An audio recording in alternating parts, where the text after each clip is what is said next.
কি এমন ছিল মাটি থেকে ৪৮০ ফুট উঁচু ৪৫০০ বছর পুরনো এই পিরামিডের ভেতরে, যেটা শুধু দেখার জন্য রিসার্চার্স একটি রোবট এবং একটি ক্যামেরা ভেতরে পাঠিয়েছিল? এক জায়গায় গিয়ে রোবটিক ক্যামেরা থেমে গেল, কারণ সামনে ছিল পাথরের একটি স্ল্যাব। রিসার্চার্সের ধারণা ছিল এই স্ল্যাবের পেছনে নিশ্চয়ই এমন কোনো রহস্য লুকিয়ে আছে যা গত ৪৫০০ বছর ধরে চাপা পড়ে আছে। যে কোনো মূল্যে তারা এই রহস্য জানতে চেয়েছিল। তাই রোবটের সামনে একটি ড্রিল মেশিন লাগানো হয়, যা সেই পাথরের স্ল্যাবে একটি গর্ত করে। এরপর সেই গর্ত দিয়ে একটি ক্যামেরা ভেতরে পাঠানো হয়, আর সেই ক্যামেরা যা দেখল তা গত ৪৫০০ বছরে কেউ কখনো দেখেনি।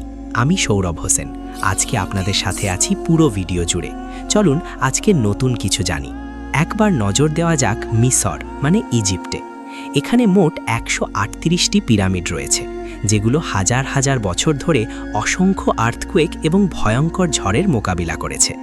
কিন্তু আশ্চর্যের বিষয়, এদের মধ্যে একটি পিরামিডও এক চুল নড়েনি।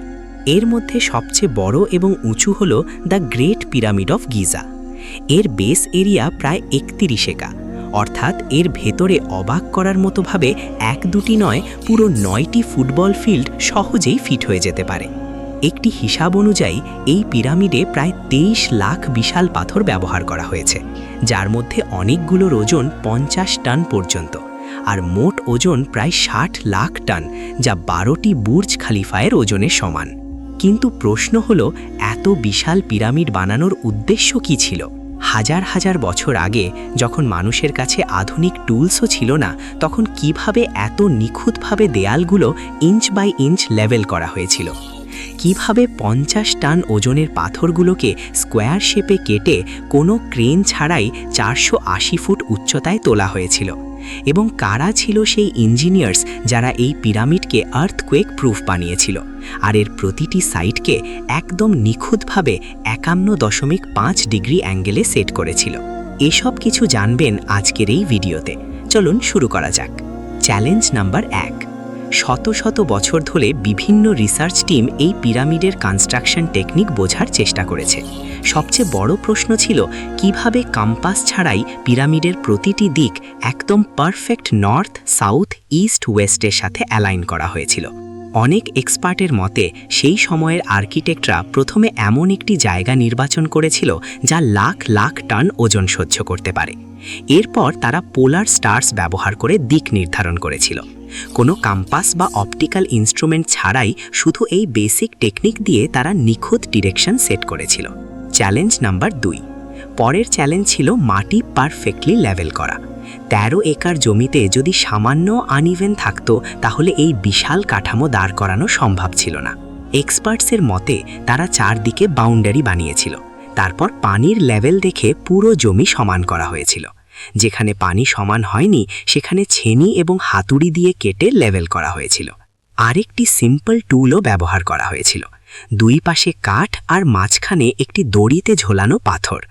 যদি দড়ি একদম সেন্টার লাইনে থাকে, তাহলে বুঝতে হবে মাটি পারফেক্টলি লেভেল। Challenge number ৩। এখন শুরু হলো কনস্ট্রাকশন। কিন্তু সমস্যা, এত বড় বড় পাথর কাটা হবে কিভাবে? না ছিল গ্রাইন্ডার, না ছিল চ্যাঙ্ক মেশিন। তবুও তারা ৫০ টন ওজনের পাথর কেটে স্কোয়ার এবং রেক্ট্যাঙ্গেল শেপ দিয়েছিল। এক্সপার্টসের মতে তারা কপারের তৈরি চিজেল ব্যবহার করত, কিন্তু শুধু কপার নয়, এর সাথে আর্সেনিক মিশিয়ে এটাকে শক্ত করা হয়েছিল। এরপর কাঠের হাতুড়ি দিয়ে আঘাত করে ধীরে ধীরে পাথর কাটা হতো। Challenge number ৪। এই লাইমস্টোন পাথরগুলো কাটা হতো গিজা থেকে প্রায় ২৫০ কিলোমিটার দূরে টুরা শহরে। এখন প্রশ্ন, এত ভারী পাথর ট্রান্সপোর্ট করা হলো কিভাবে?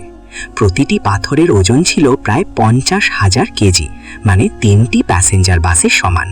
অবিশ্বাস্য হলেও সত্যি, এগুলো নদী পথে বোটের মাধ্যমে আনা হতো।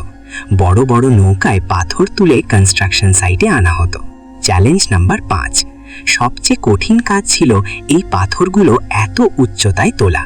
এক্সপার্টসের ধারণা তারা স্পাইরাল র্যাম্প বা জিগজ্যাগ র্যাম্প ব্যবহার করেছিল। হাজার হাজার শ্রমিক মিলে দড়ি দিয়ে টেনে পাথরগুলো উপরে তুলত। Challenge number ৬। পিরামিডের ভেতরে শুধু বড় চেম্বারই নয়, ছোট ছোট টানেল এবং প্যাসেজও তৈরি করা হয়েছিল। কিন্তু সবচেয়ে অবাক করা বিষয়, ভেতরের চেম্বারগুলোতে লাইমস্টোন নয় বরং গ্র্যানাইট ব্যবহার করা হয়েছিল। গ্র্যানাইট পৃথিবীর সবচেয়ে শক্ত পাথরগুলোর একটি, ডায়মন্ডের পরেই এর অবস্থান। আজকের আধুনিক যুগেও বড় গ্রাইন্ডার ছাড়া গ্র্যানাইট কাটা খুব কঠিন। তাহলে 4500 বছর আগে তারা কিভাবে এটা করেছিল? অনেক বছর রিসার্চ করার পর এক্সপার্টস জানতে পারে তারা এমন একটি স ব্যবহার করত যার কোনো দাঁতই ছিল না। এর সাথে বালি, গ্রিট ব্যবহার করা হতো, আর দুই পাশে চাপ দিয়ে ধীরে ধীরে গ্রানাইট কাটা হতো। একটি বড় পাথর কাটতে প্রায় 4 মাস সময় লাগত। কিন্তু এখনো সবচেয়ে বড় প্রশ্ন রয়ে গেছে, এই পিরামিড বানানোর আসল উদ্দেশ্য কি ছিল? কত শ্রমিক একসাথে কাজ করত? আর রোবটিক ক্যামেরা যখন সেই স্ল্যাবের ভেতরে ঢুকেছিল তখন সে কি দেখেছিল? এই সব প্রশ্নের উত্তর জানবেন ভিডিওর পার্ট 2-এ।